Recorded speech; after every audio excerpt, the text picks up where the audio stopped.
Donald Trump arrived back to the United States after his disastrous trip to China, and he was instantly greeted by calls for his impeachment right next to his Bedminster, New Jersey golf course. Somebody put in the grass 8647 on it and said, "Impeach 8647, impeach Donald Trump right now." And it's intended for Donald Trump to see it right as he's flying over his golf course. Now, Donald Trump's trip to China was an absolute disaster. I've been covering it all week. I'll get to that in a second. But the phone lines at C-SPAN have been flooded as former Trump supporters are calling in saying, "We regret our vote. We need to get this guy out of here. We need to impeach him immediately." Watch this moment where the C-SPAN host asked the caller, "So what was it that made you finally break with Trump?" Here, let's watch this clip. Robert, when you said you drank the Kool-Aid, what was it about President Trump that appealed to you initially, and what was it that made you break with him? I mean, just feeding the lies. He put us in a war. The Strait of all Donald Trump wants right now is for clean face. He wants the Strait of Hormuz open. Guess what? Before he went there, it was open, and the gas prices were beautiful. I mean, everything this man touches, he's putting up gold statues of himself. I mean, when are people going to wake up? Now, I drank the Kool-Aid. How did I drink the Kool-Aid? I can't even answer that. I don't know if it was those stupid rallies I went to, I got rid of my Make America Great Again hat, okay? I got rid of that. I can't even believe I wore that hat. So that's where I'm at. Now, when Donald Trump was in China, he continued to attack the United States. He gave in to everything Xi Jinping wants. When it came to Taiwan, Xi Jinping got his way. Donald Trump even saying, "We're probably not going to give arms to Taiwan anymore." When it comes to any major foreign policy issue, Donald Trump said, whatever Xi Jinping wants. He's so strong. He's so powerful. And then Donald Trump said that he let Xi Jinping attack the United States and say that America is a nation in decline. Here's what Donald Trump said. Here, play this clip. Are destroying our country, and we have to stop. And you know, President Xi said something yesterday. He talked about, and he wasn't referring to the last 15 months, he talked about America is a nation in decline. And I said, you're right.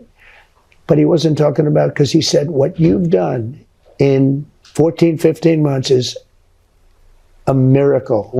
Really? That's what you're saying, that you allowed Xi Jinping to attack the United States, and you told them you agreed with it? Also, when Donald Trump returned to the United States, he brought with him about $2 trillion, not in the positive direction, as Donald Trump would say, in the negative direction. Positive in the negative direction. Donald Trump wiped out $2 trillion of wealth from the stock market as he was unable to make any deals, and as he made the United States look utterly pathetic. Also, we are learning that Vladimir Putin will be heading to China to actually make real deals with Xi Jinping on May 19th and May 20th. As soon as Donald Trump left, Vladimir Putin said he's going to be showing up and he will be there in China. Now, Marco Rubio, Donald Trump's Secretary of State, he's like boasting that he's like, China's doing what I would be doing. They want to be the dominant power. I get it. I get why they did that. Yeah, Marco Rubio, you and your despicable regime were so weak and pathetic and were utterly outplayed by China. Here, play this clip. And China now dominates that market. So I always said it, and I always said it when I was in the Senate. China's doing what I would do if I were Chinese and I were a Chinese leader. They are trying to dominate the world in all these key industries of the future. We may not like it, but that's what they're going to do because they're acting in their best interest. We have to act in our best interest. I'm the Secretary of State of the United States, and before that, as you pointed out, a senator for the United States. And by the way, here's how Democratic Congress member Auchincloss describes it, and I fully agree with what he's saying right here. Here, let's play this clip. This is the first time since World War II where a president has been in a room and it wasn't clear who the most powerful person in that room was. And that is a statement about how badly this president has mishandled his strategic calculations. He picked a trade war with China last year, lost it. Picked a kinetic war with Iran this year, lost it. And now his loss of power and prestige has been evident by the fact that he is in a room with a bunch of tech titans and Xi Jinping, and arguably all of them actually have more power and influence than he does over the grand current events that are dictating American life right now. Now, Foreign Minister Araghchi of Iran, who had been at the BRICS meeting, the big Brazil, Russia, India, China, South Africa organization, which has lots of other members as well, which is supposed to be like the alternative to NATO as Donald Trump destroys NATO, as Donald Trump also announced that he would be withdrawing 4,000 troops that were being deployed to Poland, a model ally of the United States, because the same way Donald Trump attacked Germany, he's attacking Poland, he's attacking NATO countries, he's attacking countries that are close to Russia to help Vladimir Putin, because Trump's a Putin bootlicker, so he's attacking Poland now, of all places. At the BRICS meeting, as that concluded in India, as Donald Trump alienates our relationship with India, you had Foreign Minister Araghchi of Iran post the following message. Americans are told that they must absorb rocketing costs of war, of this war of choice on Iran. Put aside the gas price hike and the stock market bubble, real pain begins when U.S. debt and mortgage rates start to jump.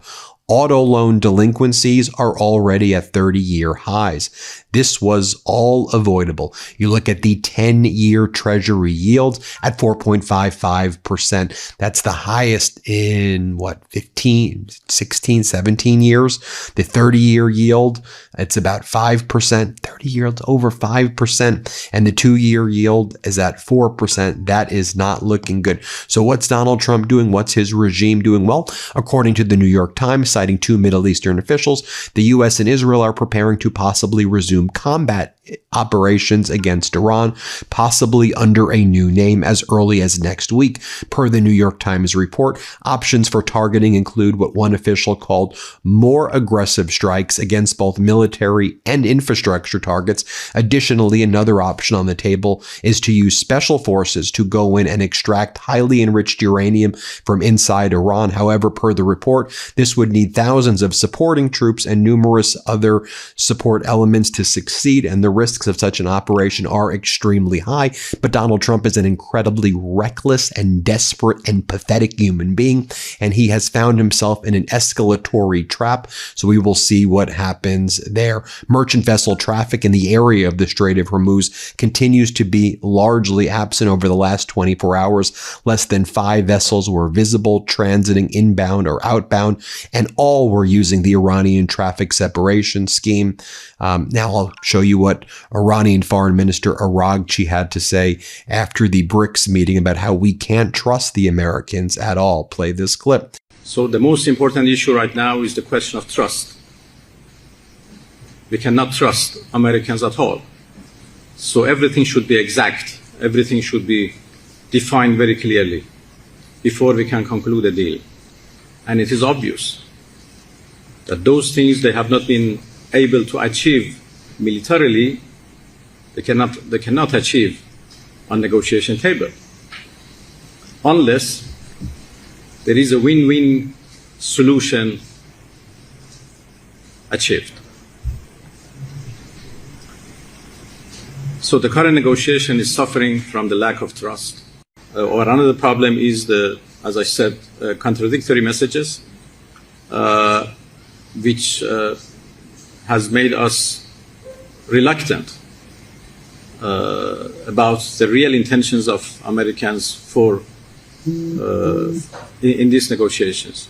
We are in doubt about their seriousness, but the moment we feel that they are serious and they are ready for a fair and balanced deal, we certainly proceed in the course of negotiations. But Donald Trump's out there stock trading. We talked yesterday about Donald Trump making over 3,800 trades in the first quarter alone, making hundreds of millions of dollars in trades in the first quarter. Nvidia stock, Palantir stock, all companies that he talks about all of the time. He bought individual stocks. We also learn now Trump bought shares of Palantir Technology weeks before publicly praising the stock on Truth Social. The record showed Trump purchased between roughly $247,000 to $630,000 of Palantir stock in early 2026, including multiple buys in March. He later promoted the company in an April Truth Social post during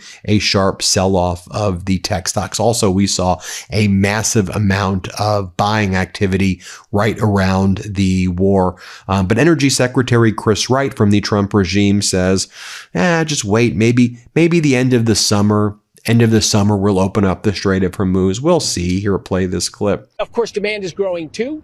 Price mechanism right now is going to reduce the growth of LNG this year. But that's a temporary interruption. Traffic will be flowing through the Straits of Hormuz, as soon as we can, but certainly sometime this summer at latest. Now, speaking about voters who want him out, Harry Enton just talked about Latino voters. This is Harry Enton over at CNN. Let's play this clip. Where are we now? What a different world. Oy vey if I'm the president of the United States, because just take a look here. Okay, Latino voters on Trump. He won a record share for a Republican presidential nominee, 46% of that vote, going all the way back since we had the advent of exit polls back in 1972. And look at where he is today. His job approval rating in an average of CNN polls this year, 28%. That is an 18-point drop. The bottom has completely fallen out when it comes to Donald Trump and Latino voters. He won record numbers of them back in 2024, and they have abandoned him with the utmost just dislike of what he is doing so far. Just 28%, a drop of 18 points. Now, among Latinos, it was Latino men who were driving this movement toward him in 2024. Where are they now? Yeah, you think that this movement is a lot? What about Latino men? Oh, my goodness gracious. Okay, Latino male voters.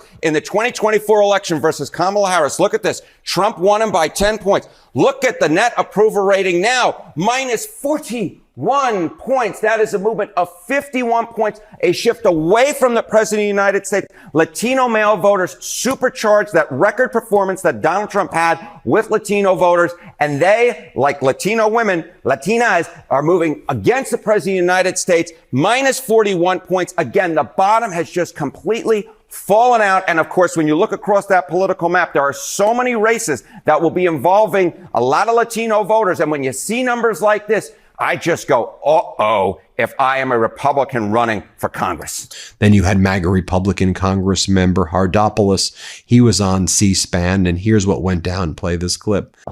We'll go to D in New York, independent. You're talking with the congressman. Go ahead. Yeah, hi, Mr. Congressman, Mr. Mike. Good morning, sir. Good morning. Mr. Congressman, I'd like to ask you, what did the president gain from China with Xi Jinping? Did he gain anything?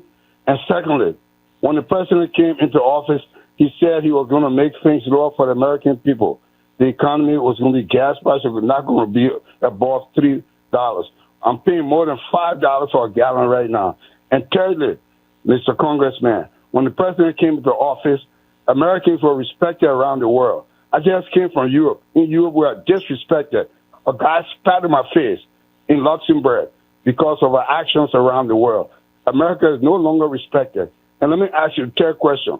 Why is the president building golden statue of himself and acting like he's Jesus Christ on the world stage, putting up portraits, acting as if though he is Christ? Okay, DL, jump in. We'll have the congressman respond. Well, let's just talk about gas prices first. Before this conflict with Iran, as everyone knows, gas prices were coming down. We're producing a heck of a lot more oil than we were in years past. We also know during the Biden years, let's just again put this in perspective. We had the ability to build the Keystone Pipeline. They killed it. They also took about 40% of the strategic oil reserve out during the Biden years. And so gas prices were down. Of course, during this conflict right now, they're up. But that's why we need to win this conflict to make sure that not just the Strait of Hormuz, but all sea lanes are open. But I would point to a couple things that the viewer might have forgotten. We had 9% inflation. It's under 3% today. If you owe more than half the American public owns a 401k, the stock market is at record levels, meaning your retirement fund is a heck of a lot better off. We are seeing massive investment in the United States like never before. I think the number's up to like $18 trillion. So yes, we are going through a tough time on gas prices. I'll readily admit that. But in the long term, what are we doing? We're offsetting some of that with the new oil production.